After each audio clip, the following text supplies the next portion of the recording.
Welcome to Love Your Library, Hampshire Libraries podcast. I'm Hattie Dulac, here with my co-host Kate Price-McCarthy. Hello, Kate. Hi, Hattie. Good to see you. And thanks to our supporter BorrowBox, our library app that allows you to download ebooks and audiobooks straight to your phone or tablet. And for that, all you need is your library membership number and PIN.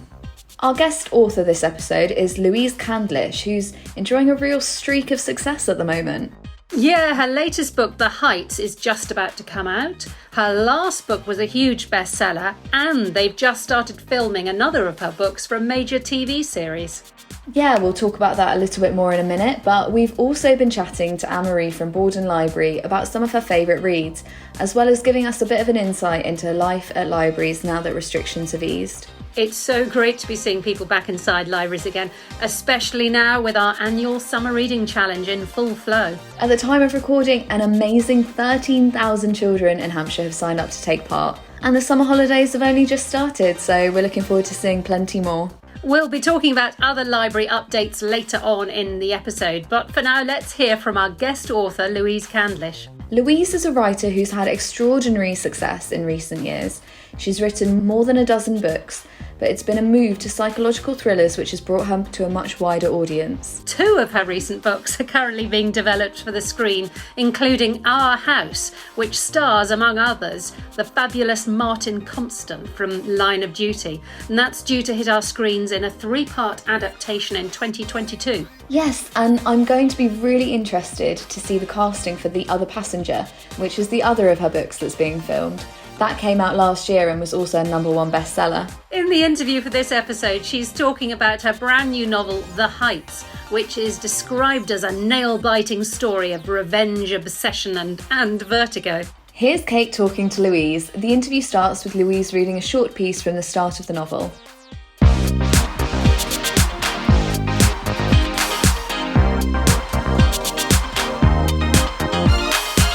This is right at the beginning of the book. Killing time. Opening lines are hard to write, says Felix Penny, and he of all people should know. The author of 3 writing manuals and 9 crime novels, he's one of the most high-profile creative writing tutors in the UK, with a prestigious class at King's College London. How will you start your feature? He asks me, deftly preempting my questions for him. With the setting, I reply, playing along. Nice choice, he says. A good safe entry point for any narrative.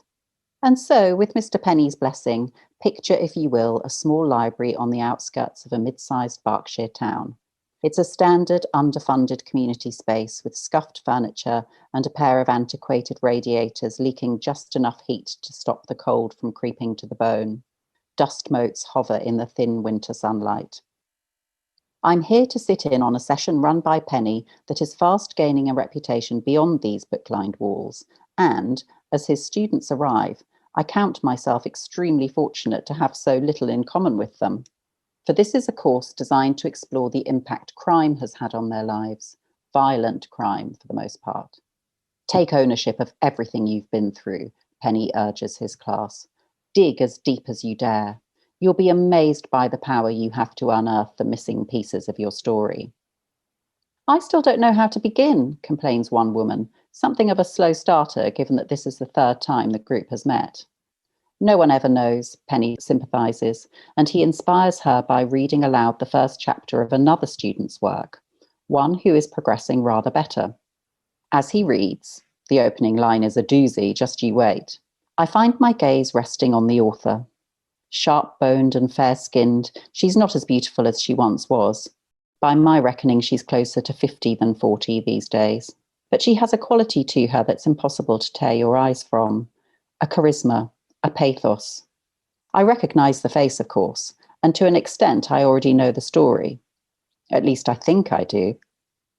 Michaela Ross, Sunday Times Magazine, December 2021. Thank you so much for joining me on the Love Your Library podcast, and many congratulations on your new book.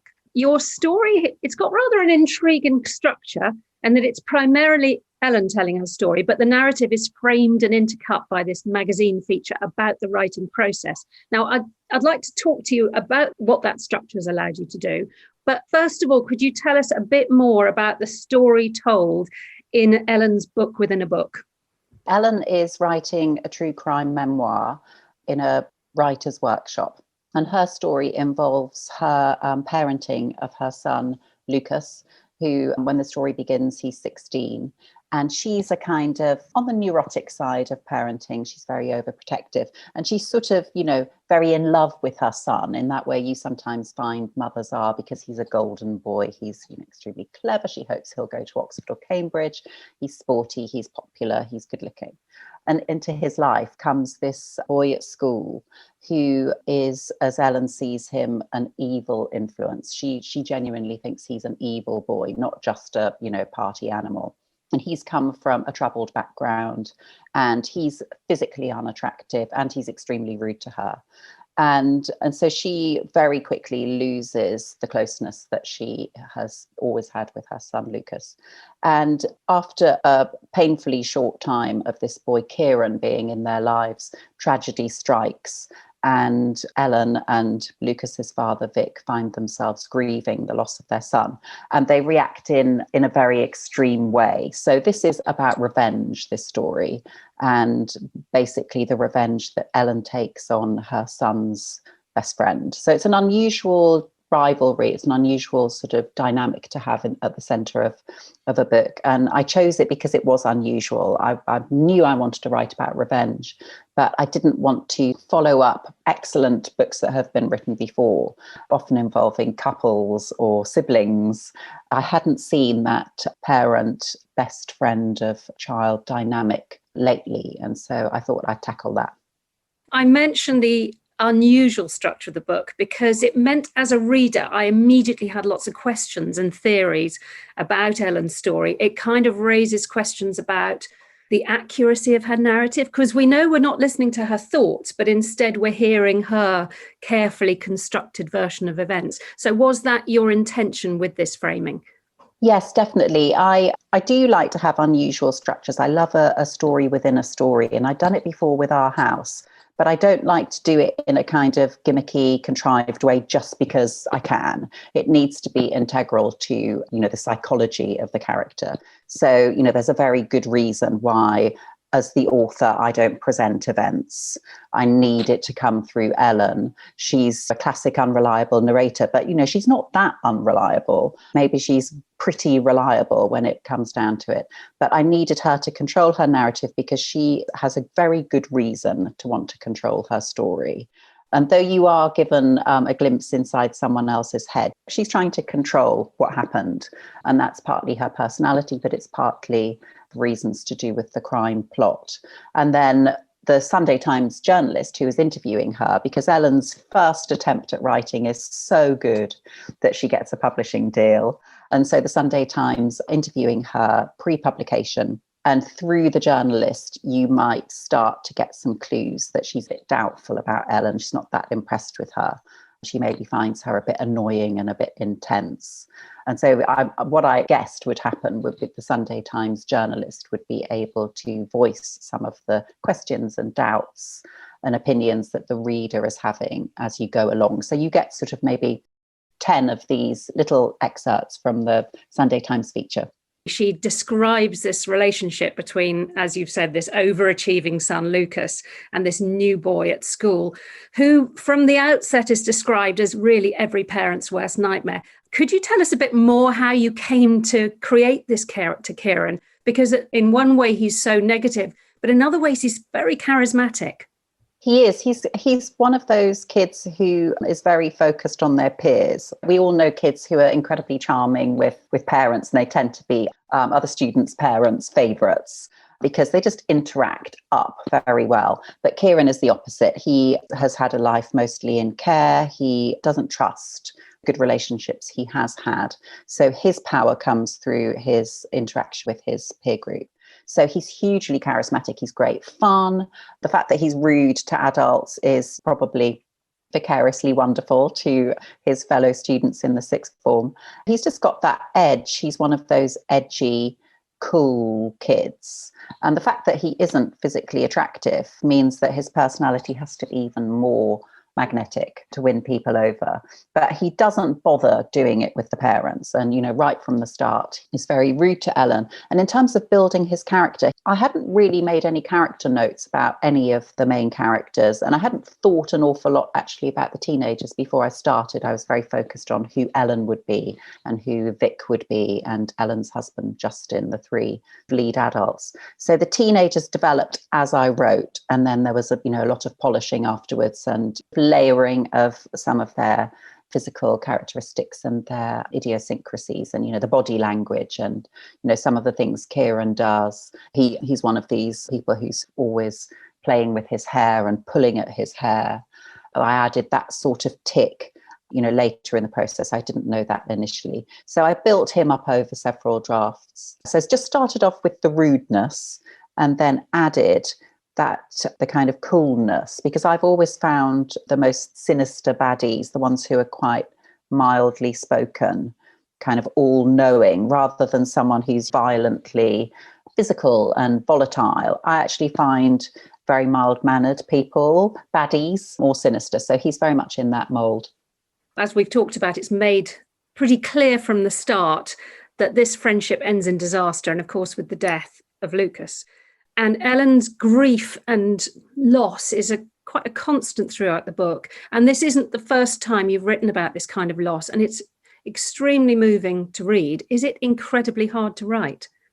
Yes, it is. And it clearly is me sort of working out my own fears as a mother. And you're right, I've done it before in an early book of mine, Since I Don't Have You.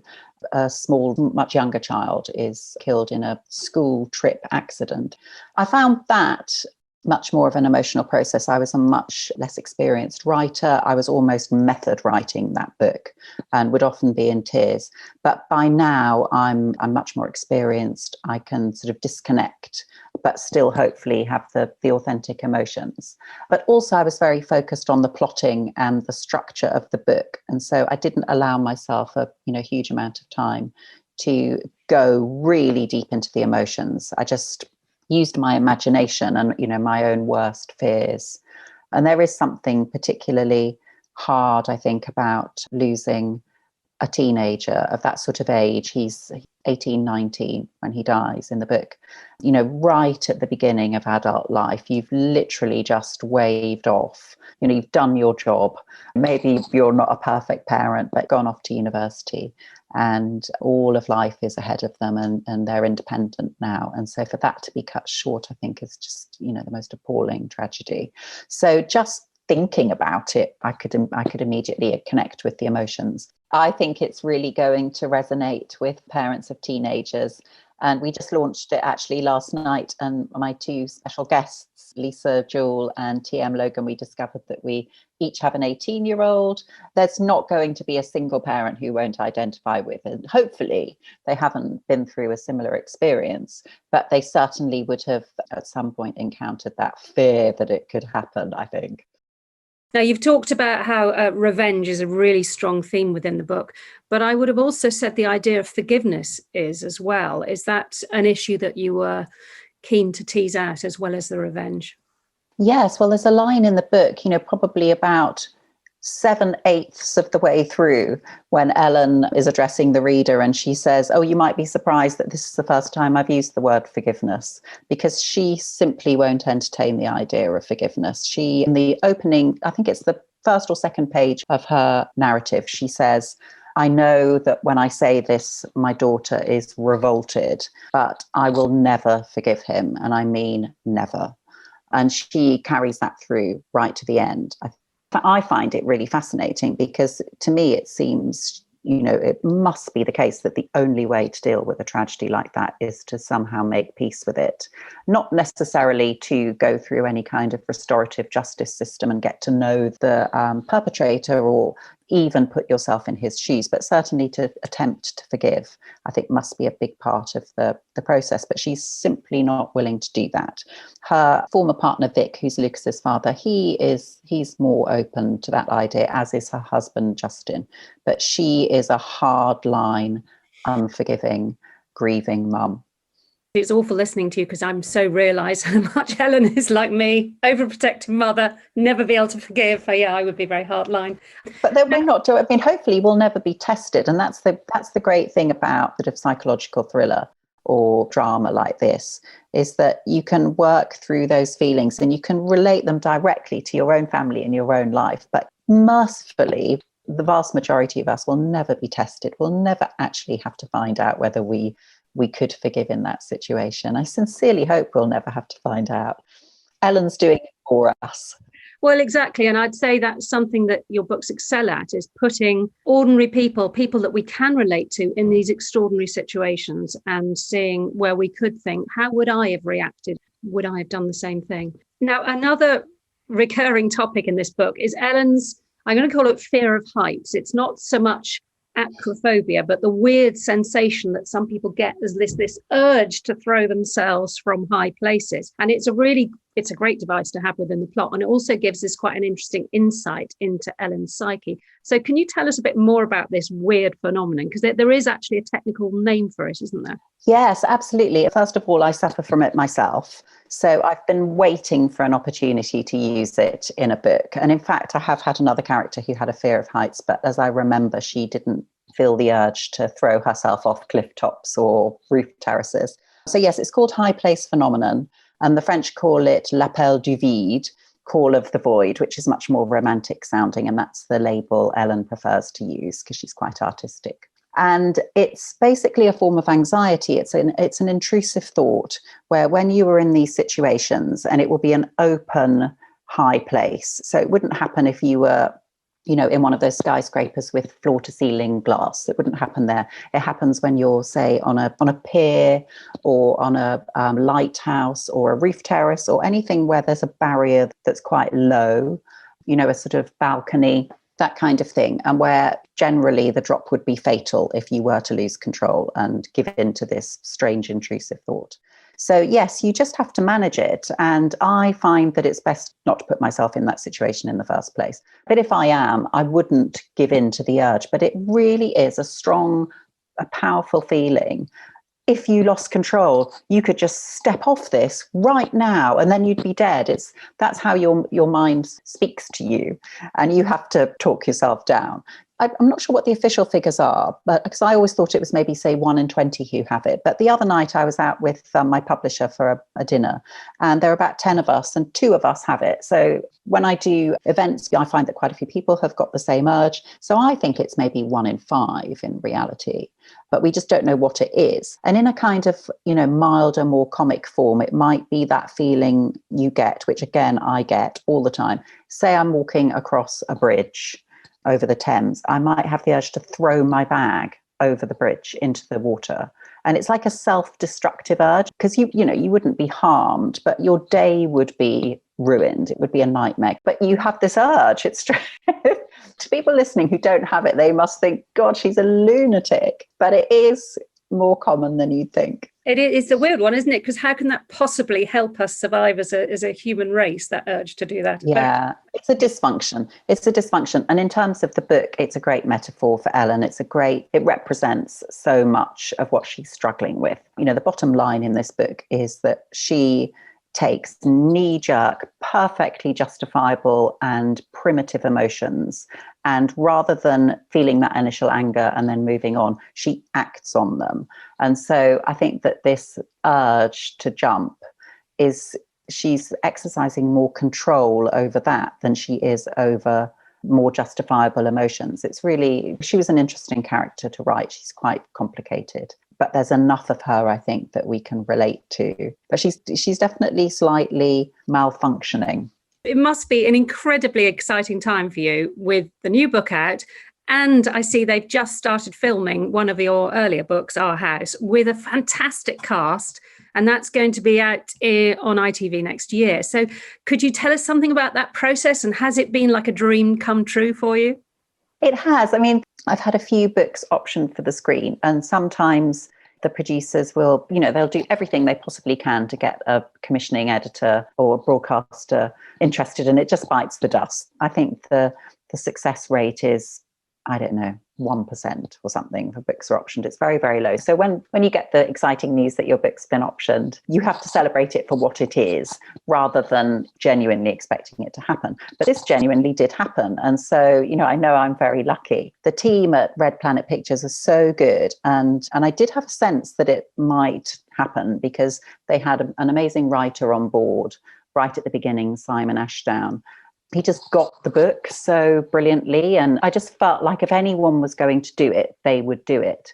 So the process, I guess, we had our first meeting when I was met with lots of production companies, probably in the autumn of 2018, which was when the paperback hit the bestseller lists. So 2.5 years, I suppose, little more than 2.5 years from that first meeting to casting. And that's probably pretty fast, I think. So, of course, I'm absolutely thrilled. I only found out about the cast myself about a week before ITV announced it, because there were some issues with whether one of the leads was going to be available at the time they needed to be. But yeah, I just couldn't be happier. I've met Tuppence Middleton before, actually. She read the audiobook of Those People. So I'd met her in the studio and I knew how incredibly talented she was. And so I was just, punching the air when I heard she'd signed up, and she had to come straight from the Downton Abbey movie. And they're all so in demand. And Martin Compston, who, is all our favourite actor right now, he has come directly from a shoot in Scotland called The Rig. And so he started just a week or two after the other leads. But the wider cast is fantastic as well. It is a dream come true and it feels quite surreal. I will be visiting the set. Just before we spoke, I was just trying to sort out a date to go. And I think only when I actually go and see the interiors of the house and see Bram and Fee and Toby and the kids and Merle and all the friends, when I see them, then it will feel real. But I did attend the Zoom read-through, which was helpful in making it feel real rather than still just a figment of my imagination. And it was amazing to see these incredible actors bringing my characters to life. So can I ask finally, what are you working on at the moment? I'm working on a book that doesn't have a title yet, but it's another book that has two strands. But this one differs from anything I've done before in that the main strand is set in the 1990s. And I do wonder if that came out of sort of misery of the last 18 months. And I just really wanted to go back to a time that I remember as a time of freedom and hedonism and fun, because the 90s is very much my heyday. Having said that, the kind of things that are happening in my story in 1995 are pretty horrible. There's a strand set in the 1990s. It's very influenced by Barbara Vine, this one. I had a big Barbara Vine obsession about a year ago. Barbara Vine is one of my absolute favourites, so I'll be very excited about that. Oh, well, I hope. Maybe I'm bigging it up by making that parallel, but I feel very influenced by her at the moment, and particularly, having read for the first time A Dark Adapted Eye and A Fatal Inversion. And so I can see, I think that someone who's read those books will be able to see that I've been influenced. It's got that kind of vibe to it rather than the Hitchcock vibe, which I think The Heights has, or The Other Passenger. But I've really enjoyed it. But I have been so busy, I probably haven't spent as much time on it as I would like. So I'm just trying to carve out time to really go deep into it and crack it.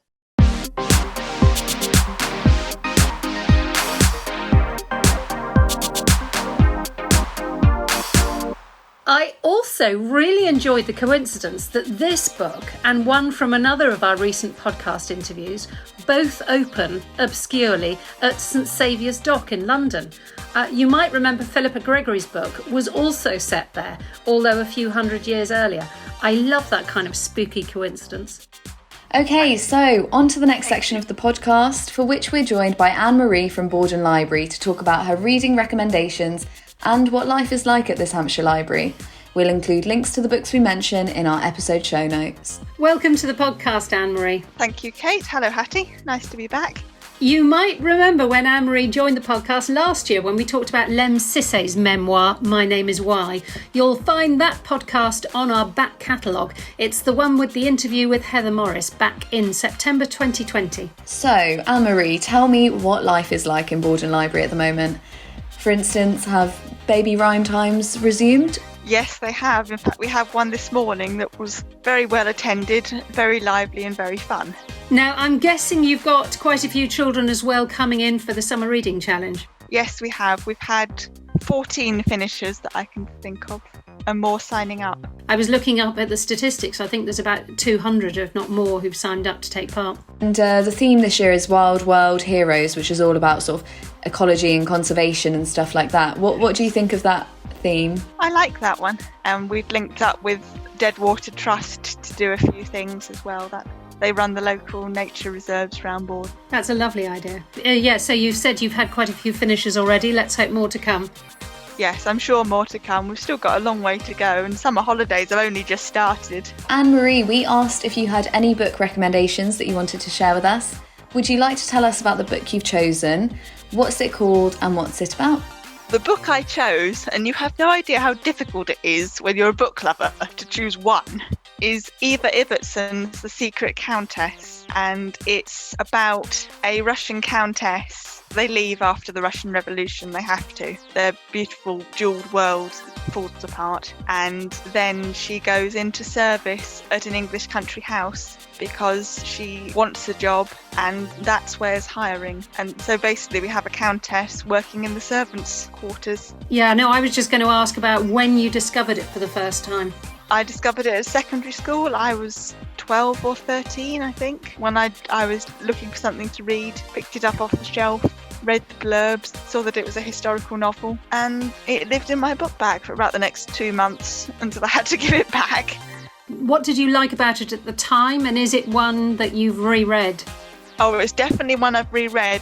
I haven't read it for a few years now, so it was lovely to get it back off the shelf. I think I loved some of her description. I loved what she created. I loved or eventually loved to hate some of the characters. You come to care about them and love them and want things to go right. I think what I liked about it more than anything else was the writer's sense of humour. It did have me laughing out loud several times. I really enjoyed hearing about, for example, the local dressmaker. She apparently couldn't do arms. And this tailoring problem that she has sort of is a running thread through the book and even comes up right at the end. There's a lovely callback to it towards the end of the novel. Yes, and she's got a very dry sense of humour. It's got so much heart as well. That's what I think has really kept it as special for me. It has a great cast of characters as well, doesn't it? So you've got all the servants at Mersham Hall, all the family and the neighbours, and together with the cast of the Russian characters as well. A little bit cartoonish at points, but some of them were really, really well done. What do you think about the characters? She's done an excellent job with them. Even ones you see very briefly, you get a sense of them. Prune is excellent. That's the butler. I love the butler. The Honourable Honest Byrne. She's a lovely character and really very moving. Obviously, the main female character is Anna herself, the Secret Countess of the title. And she's a wonderful creation from the author. Could you just, in a few sentences, just describe her a little more? In the books, they often talk about this sort of incandescent quality. Her nickname was Little Candle and Little Star back in Russia. She's very heartfelt. She's pretty in her own way. She's lovely. She always wants the best. She wants to be useful. In a way, she wants to fit in. But also she feels things very deeply and she cares. She cares about things. She cares about people. She cares about things. She does a very good job of sort of putting her upbringing that is long gone now behind her. Oh, she's just lovely. For me, it was potentially the only bugbear I had about her character was that I thought maybe she was a little bit too perfect, a little bit too lovely, and I couldn't see her flaws as apparently as in some other novels. Well, yes, and I suppose she seems perfect, particularly in Petersburg at the beginning. But when you look at her, again, I have the advantage of multiple readings here. You look at her again, she's actually quite outspoken, quite spirited. She's never the piece of furniture that a servant might be expected to be, as one of the characters puts it. She's herself and she can't stop that, really. Now, it's set at a very interesting time, the book, as you've said, just after the end of the First World War. And even though it's a fun, light-hearted read, it does cover some really difficult issues, like the horrendous number of young men who died in the war. And strangely enough, there's the theme of eugenics, which plays this quite central role. Now, I understand eugenics was a really popular movement at this time. and obviously elsewhere in Europe. Is that something that you found interesting? It didn't necessarily register the first time I read the impact. The views did, because they're fairly well presented, but the impacts that has in the novel you can't avoid. But then when you're reading it more grown up, knowing a bit more of the world and the points of view, in the background, it's rather chilling. It might be worth saying that this was originally published 40 years ago. Some of the attitudes have dated a bit, and you might want to give a bit of a health warning to any younger readers who pick it off the shelf. I haven't read any of Eva Ibbotson's adult or young adult books before, and I understand there are 4 others in this series: The Reluctant Heiress, A Company of Swans, The Morning Gift, and A Song for Summer. Have you read any of those? I think A Reluctant Heiress is also known as Magic Flutes, and that's the one I've read and particularly enjoyed. In some ways it's quite similar. That was the one that stuck with me and that I've also got a copy of. I have heard very good things about I think it's both of them, Song of Summer and Company of Swans, so I think they need to go on the to-read list. I think I'm right in saying that these books were written as adult novels and then kind of repackaged by her publishers as young adult novels, which apparently Eva Ibbotson found quite surprising. Yes, I'd heard that as well. I can see why they did. That's probably why I can enjoy the 9 grown up, because they sort of work for adults as well. In some ways they might work better as a young adult novel. Yeah, and as you say though, I mean, it's the kind of thing that you can revisit whatever age really, and I think people can definitely find enjoyment no matter what. I think it's one of those things, isn't it? Calling something young adult doesn't mean that it's exclusively that. But she does have a whole host of children's books as well. And I think she's best known for A Journey to the River Sea, which won loads of awards a few years ago. I remember my children loving that one. I haven't read it, but I do love Star of Kazan, which I read about the same time, actually. I was a bit old for that one. It was more of a children's book, but it has a Lipizzaner horse in it, so I really do forgive it for just about anything. And she actually wrote a children's story called The Secret of Platform 13, which bears a bit of similarity to one of our favourite. Yes, that does sound rather familiar, doesn't it? I think that the premise of that one was that there's a secret door behind a platform at King's Cross that takes you to a magical world. The similarities between the first and the Harry Potter books has been duly noted, although it seems that Eva Ibbotson was quite relaxed about it, saying that writers always borrow from each other. She was quite chilled. And it should be said that hers came out first, 3 years before the Harry Potter books. So if there's any copying going on or any borrowing going on, it was not by Eva Ibbotson.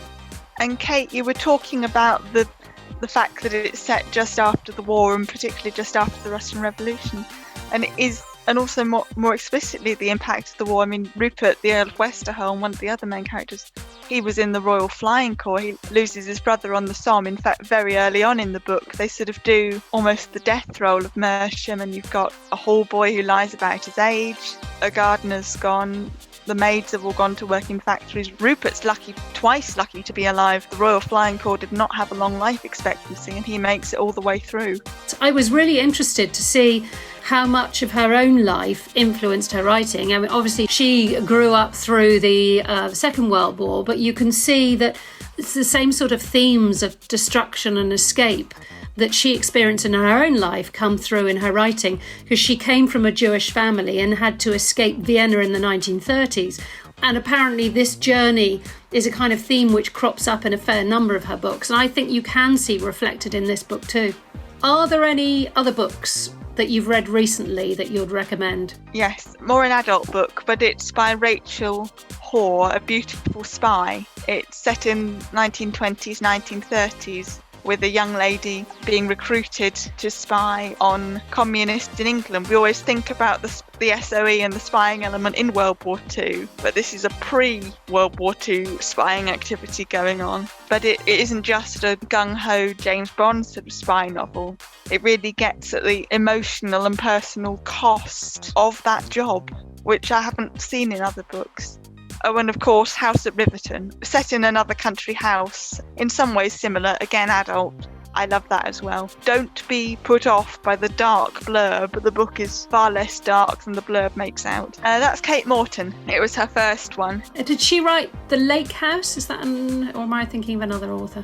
Yes, she wrote The Lake House, also Clockmaker's Daughter, which I absolutely adore. Okay, so we have been talking about The Secret Countess by Eva Ibbotson.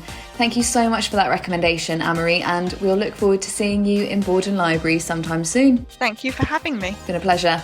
It's great to finally see in-person events returning to libraries rather than only having them online, however brilliant some of those online events were.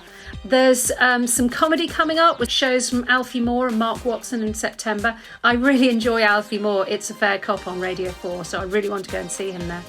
And a talk with renowned historian and author Alison Weir in October. Yeah, Mark Watson's really funny as well.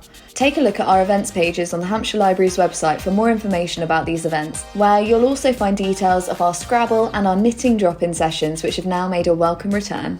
And we've got rhyme time and baby play sessions running at libraries every week, which I know are hugely beneficial to parents and children alike. There are also Summer Reading Challenge themed craft workshops during the school holidays. The Summer Reading Challenge is such a great way for primary school children to have fun with reading while they're off from school.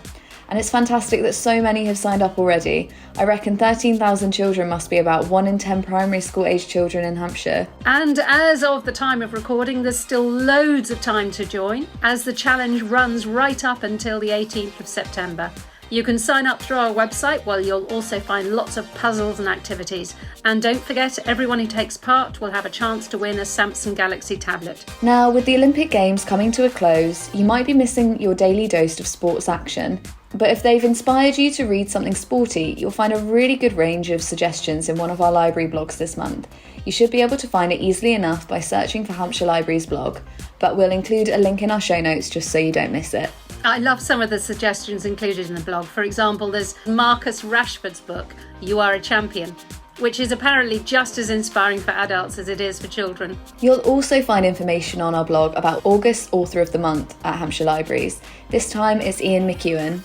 Yes, this is the Hampshire Library's monthly focus on one particular writer that we love. So each month you'll find displays of that author's work and information about them at each of our libraries, as well, of course, as on our library blogs.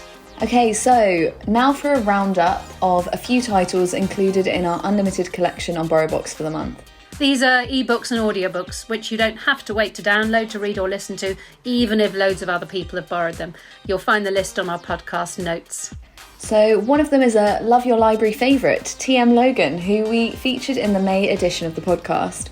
On our unlimited BorrowBox collection this month is his bestseller, The Holiday, which is about 3 families on the trip of a lifetime to a luxury villa in the south of France, which turns into the holiday of nightmares. There's also the audiobook of The Murderer's Son by Joy Ellis, which is narrated by no less than Richard Armitage. I am finding nowadays my choice of audiobook is led as much by the narrator as it is by the author. Yeah, I think if you know the narrator is good, then it's likely the story's going to be good too.